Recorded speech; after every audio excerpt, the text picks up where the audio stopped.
That there is a beautiful SL 500 2005. He will be bringing his car to me soon. We have an appointment scheduled about 30 days out. We're about to order these coilovers today, and we are getting things moving. Not only is he doing the coilovers, but he also is doing some aftermarket wheels, some nice 20s, some Rohanas, some RC10s. It's gonna look phenomenal on that car. Look at that beauty. That's beautiful. That's beautiful.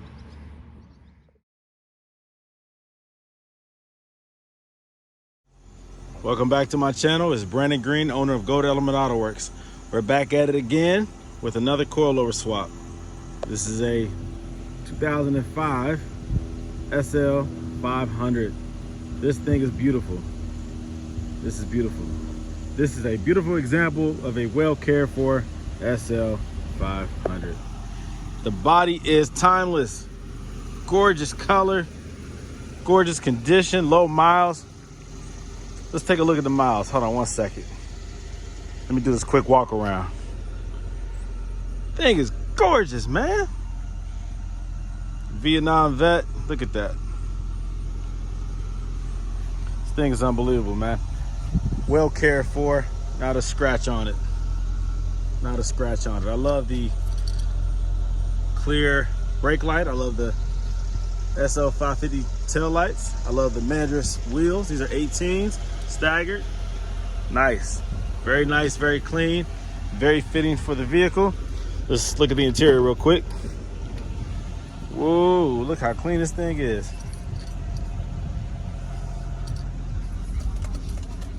Let me get my firefighter hat out of here. Let's look at the mileage. 50,000. Look at that. Very nice, very nice. Very well cared for. Well, it's in good hands, I'll tell you that. It's in my hands. I'm gonna get it right. Now here goes the Silvers Neomax converted SL 500 that I own. This is my personal one. And so this car right here inspired him to do the coilover swap on his. And guess what? He doesn't even have any issues with his ABC suspension. But he knows that the issues will come eventually. And he's the type of man that doesn't want to deal with it down the road. He wants to resolve it now. He's proactive in his thinking. He knows that it's still a good ride with the coilovers. He knows that. You can read the reviews. Read the people who actually do the coilover conversion, not the people who just give opinions about something that they really know nothing about. If you have not personally owned one, your opinion is irrelevant. If you've owned a properly tuned and adjusted and dialed in Silvers Neomax converted SL 500, then your opinion is relevant. Here we go, baby. Conversion begins. Well, this might be the cleanest one I've ever seen. I mean, there's not a flaw on this paint. And this engine bay, forget about it. This thing is clean. I like to make a video of the car to make sure that when I return it back to the customer, it is in the same condition as how I received it. No new scratches, no dirt that wasn't there before. Sometimes if I get it real dirty, if I get it even remotely dirty, I give it a bath before I return it back to the customer. But this car is clean, man. This paint is phenomenal. This paint is nice.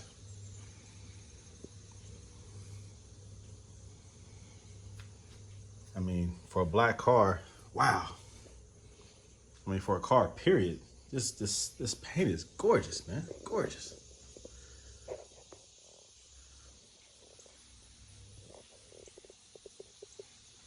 You don't see black cars this clean. This looks like a showroom finish right here.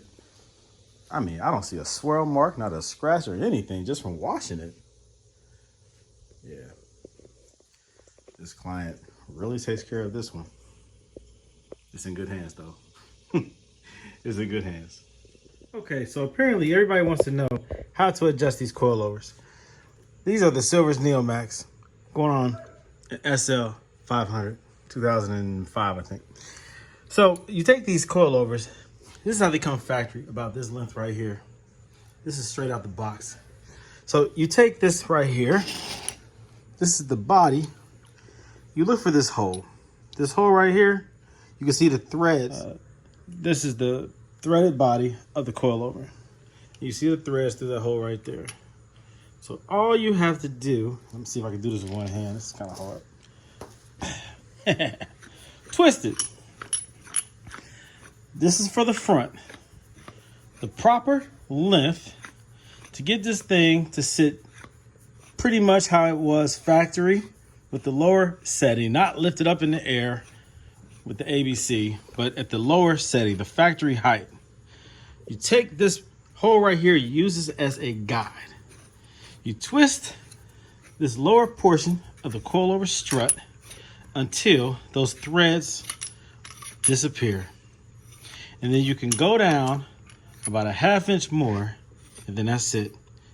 You might say, well, there's not enough of the threaded body into the outer body for it to be secure, but it is.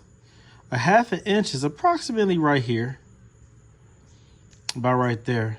So once these threads disappear, once they get to here, go like another ½ inch, and you'll have approximately an inch left attached to the body itself.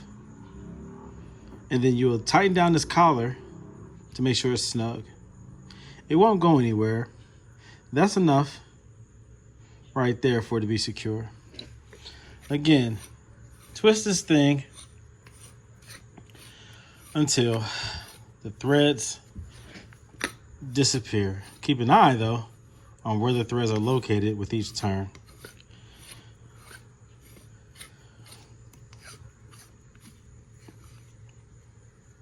Oh, they're disappearing. Okay, so you see that right there?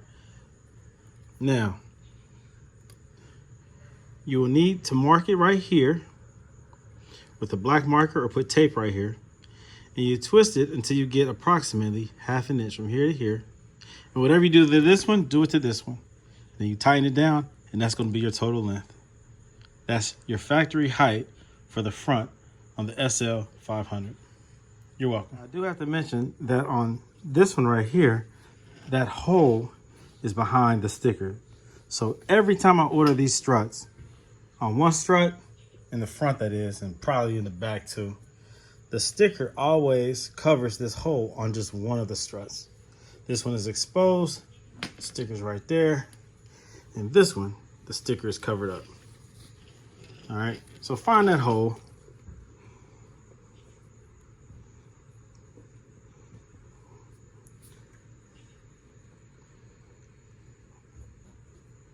There it goes. All right. So it's right here. So expose the hole. I'm trying to do it with my nail. That's why I have long nails, because sometimes you need them. So expose the hole. Boom. All right. And then just like that one, lower the threads. Remove, loosen this collar right here. Oh, it's hard to do this one hand. Hold on. All right. So that's what that's for. Let's break that thing loose. All right, so unlock the locking collar. Try to do this in one hand again. All right, same thing. Twist it loose. Again, make sure they're even. This one right there, you can see the distance right here. I put the tape once the threads were at the bottom. Okay, so once the threads were at the bottom, they were like right there where you could just barely see the top. That's when I put the tape on, and then I lowered it, increased the length, and got approximately ½ inch. All right, so again, I'm doing the second one the same way, and I'll put them side by side as a comparison to make sure that they are equal in length. And then I'll tighten the collars up and I'll install them. Now, if I ever have to make adjustments or loosen them up, increase the length, you have to loosen up the locking collar and also loosen up the preload, the spring preload collar. And I say loosen it up because as you increase the length, this will actually twist and tighten up onto the spring, and it will become harder and harder and harder to increase length. This is why it's on the car, why it's installed. While everything is stationary and installed, when you try to increase the length, you're automatically going to twist the whole body because this will be attached to the lower control arm. So you won't be twisting this, you'll be twisting the body in order to increase length. And when you do that, it naturally will tighten up the preload spring. So that's why you have to make sure that preload spring is loose, very loose. And you'll have to retighten it when you are done adjusting the length. If you're decreasing the height, then that collar will loosen. You need to know that because you don't want this spring to be bouncing around. So know how your length increases and decreases affect your preload collar. You have to know that. Automatically loosen this up first. And it will also make twisting the body so much easier once this is installed on your car. So just another tip. You're welcome. All right, so same thing. You see right there? That's when I put the tape on, and then I increase the length to equal that one. Of course, when I'm done, I'll lay them side by side and make sure that everything is even. You can also count the threads if you don't have a measuring tape. I have about 4 threads here. In comparison, I have 4 threads there. So before I lock up the collar, I'll just compare them in length.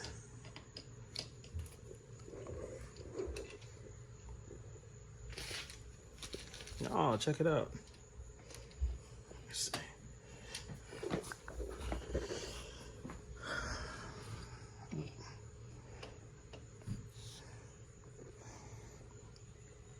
There we go. Pretty accurate. And of course, you can pull out the measuring tape to make sure. You can eyeball it or get accurate measurements. All right. The more you do with it outside, the more you do with it not installed, the easier it will be. Once it's installed, it's a little bit more difficult. The front is easier to adjust than the rear. The rear will definitely give you difficulty. All right. So in the rear, same thing. Use this hole as a guide. Take the threads all the way to the bottom. I think in the rear is not necessary to go past that hole. I can't remember, but once I get back there, I'll make sure. But I believe you just go to the hole, like the threads at the bottom of the hole. In this case, it'd be right here. But back there, the outer part is the thread. I don't know, I can't remember. I think the threaded body is upside down. Let me go look, hold on.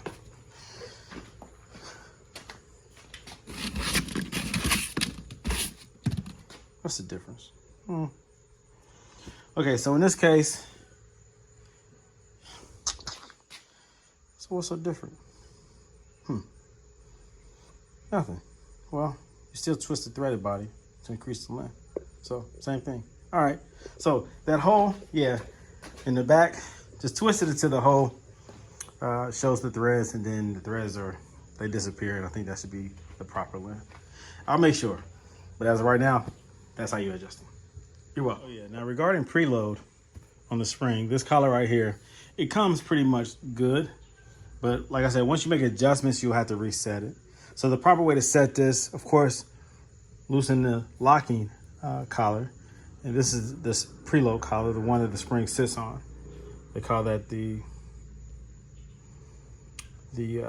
perch, I think. I don't know, spring perch, something like that. Anyways, regardless of what it's called, this is what the spring sits on. So loosen the locking collar and make sure that you do not over tighten the preload. You want the preload to be set where the spring does not move. It's tension on the spring. The spring does not wiggle around. But you don't want it so tight that you cancel out the spring's ability to function and absorb lighter bumps, lighter imperfections on the road. yes, the weight of the car will already compress this. But when there's no load on the spring, you do not want this thing loose. Not only will it rattle and bounce around, it will also mess up the bushing. The construction of this will be damaged. You do not want that. So make sure that there's always tension on the spring, but do not over tighten it. All right. You want the springs to do what they are designed to do. You want the springs to do what they're designed to do. Don't cancel it out. Don't over preload them. But again, don't loosen them. Make sure that there's always tension on here. Okay? Don't let it float. Do not let this spring float. Always make sure there's tension. And then in the front, it's easy to tighten them back. You'll use the tools that they give you as this plus another one. Or you can use a hammer and a flathead or a thin chisel, flathead screwdriver, something like that, to tighten it up. It will scar that. It will put some dings in that pretty little collar there because this is aluminum. If you're okay with that, cool, you know, whatever. That's what I do because in the rear, I have to do that. In the rear, you cannot use these tools. In the rear, you have to use a long screwdriver and a hammer. That's just how the SL is designed. There's not a lot of room back there. It's high up in the wheel well. So that's what you have to do. All right, that's another tip. You're welcome. All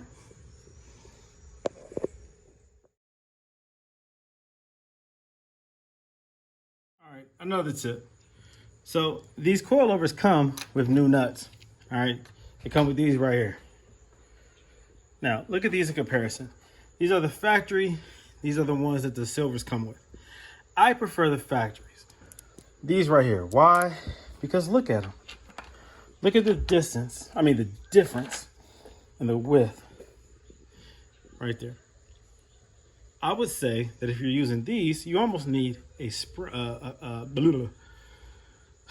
spacer. Man, I'm tired. This is a lot of work for one person to do. Anyways, because I remove all the ABC stuff. All right, so I'm just not removing the struts, the ABC struts, and installing coilovers. I remove all the ABC stuff. So it's a lot of work. Anyways, you almost need a spacer with these.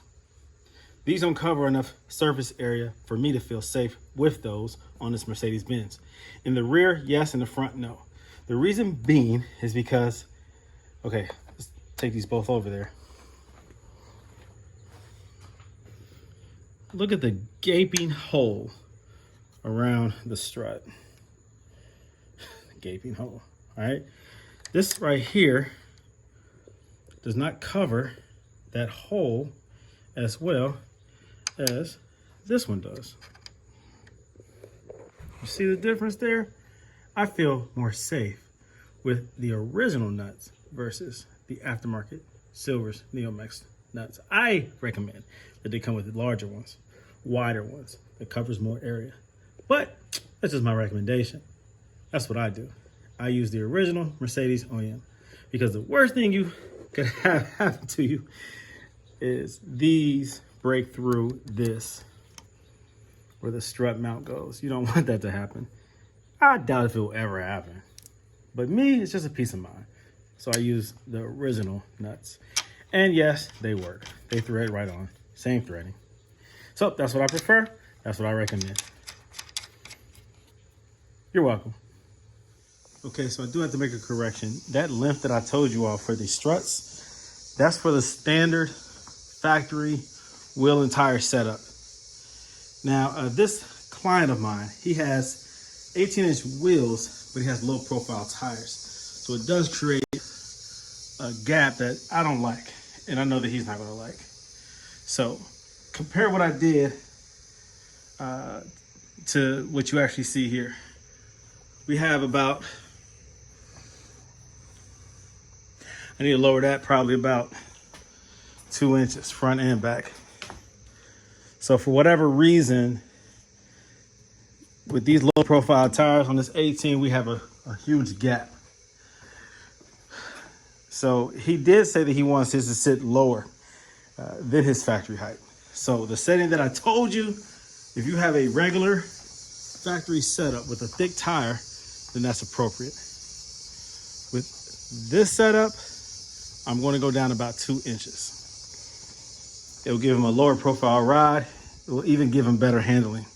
So The adjustment that I told you is good, but if you have aftermarket wheels, adjust it accordingly. Okay, but the max height, if you want to maximize the height, go with the setting that I told you. In the front, a 1/2 inch past the hole. In the rear, stop at the hole. And this is the results. All right, so I got it done. So what I wound up doing is the front, I adjusted it 1 inch. I lengthened it 1 inch. In the rear, I lengthened 1 inch. And that was perfect all the way around. It's nighttime now. I just finished up, so tomorrow I'll be testing it, tuning it, doing the necessary dampening settings to make sure that it is as comfortable as I know the client wants it to be. As of right now, I'm starting off with 20 in the front and 16 in the rear. So we'll see how it goes tomorrow. Good night, people. Good night. Okay, everybody. It's me, Brandon Green. I'm in a 2005 SL 500. I just did a Silvers Neomax Coilover swap on it. Now this car only has 50,677 miles on it. He had absolutely no issues with his ABC. A friend of his has an SL 500. I did his coilover swap. He was so satisfied with the results, and this individual was having issues with his, the first guy. But he was so happy with the results, converting it over to adjustable coilovers from Silvers Neomax, that he told his friend who owns this beautiful low mileage SL 500 about me, and about the driving experience. And he convinced him to look into it. And so this gentleman, he read the forums, he went on YouTube, he watched my videos and several other videos of those who have done the coilover conversion and who have experienced the freedom from failure. And even though he had zero issues with his ABC, he decided to remove it. He decided to put the Silvers Neomax.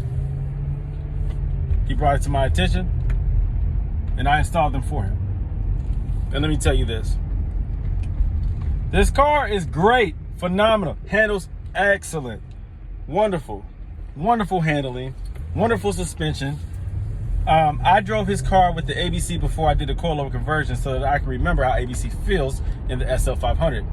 I do currently have a 2008 CL550 with the ABC conversion. The ABC suspension still installed. And yeah, guess what? I do have some issues out of it. Every now and then the light comes on. I do have a component that keeps acting up, and I do have uneven ride height on that one. And I'm still trying to resolve that. But I'm holding on to the ABC for a different reason with that car. But let me tell you this. I drove this car with the ABC for probably about 20 miles on the highway, on the road, different driving conditions. And I remember how ABC feels. Don't get me wrong, ABC feels great. I don't miss it at all. This car doesn't feel any different with the adjustable coilovers than it did with the ABC. I mean, I'm driving around this bend very fast, and there's no lean. This car is so low and heavy. What everyone is talking about without the sway bars will make it more stiff, but you don't feel unsafe. It doesn't feel unstable or unsteady with the ABC gone, converted over to the adjustable coilovers. This thing feels great. It's soft still. It's not bouncy. It's not floaty. It still feels stiff and planted, well planted on the road. You can still drive aggressively. I keep making these videos explaining to those about the advantage of the coilover conversion. Yeah, definitely ABC is great when it's working properly, but when it's not and you're tired of putting the money into it, this is a great option. This car is unbelievably well planted and handles great on the road without ABC. Again, if you keep giving opinions about cheapening the car, dumbing the car down, doing to the car what one who is worthy of driving Mercedes would not do, the purist mentality, the OEM mentality, keeping everything original. You don't know more than the engineers. If you can't afford a Mercedes, why buy it? You know, get you a Honda. If the engine goes out on a Mercedes, but they're going to put a VTEC Honda motor in it. You know, these are all the critical negative connotations that come along with coilover conversions on the Mercedes.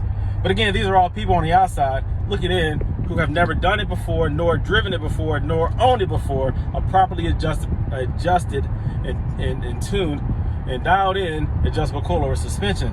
So, I mean, I can go on and on about the advantages of this coilover suspension over an ABC, but ABC is, again, a great system when working properly.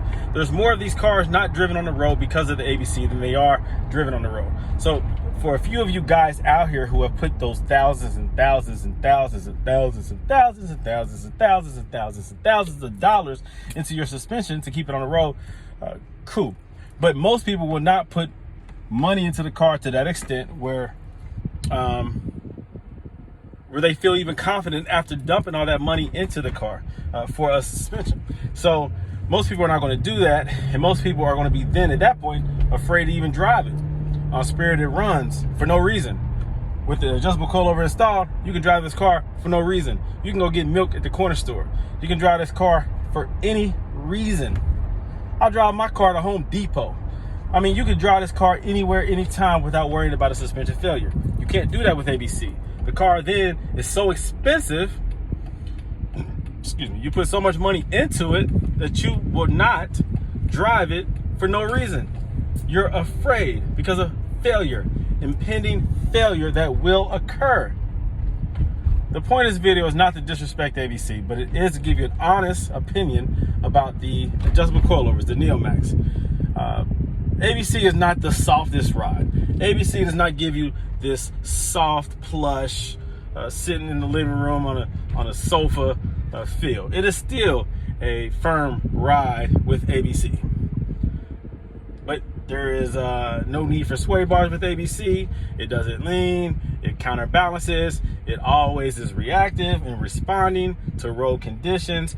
You lose that, but you don't miss that. I found this on the web. This car is great, and I'm just being honest. So again, the more I do these coilover swaps for customers and clients, the better I get, the more proficient I am at it, at knowing what to expect, and the more confident I am in the advantage of this coilover suspension over the fantastic yet ever failing ABC suspension. So that's my honest opinion, guys. Again, this client will be very, very happy. So I'm proud to be able to provide such a service to such a wonderful gentleman. And anybody else who's interested in doing it, let me know. I'll get you together. It takes about 2 days, a little bit less than 2 days. It's $2,000, and I'm gonna get you right. All right, I gotta go. Y'all take care. I'll be in touch. Bye.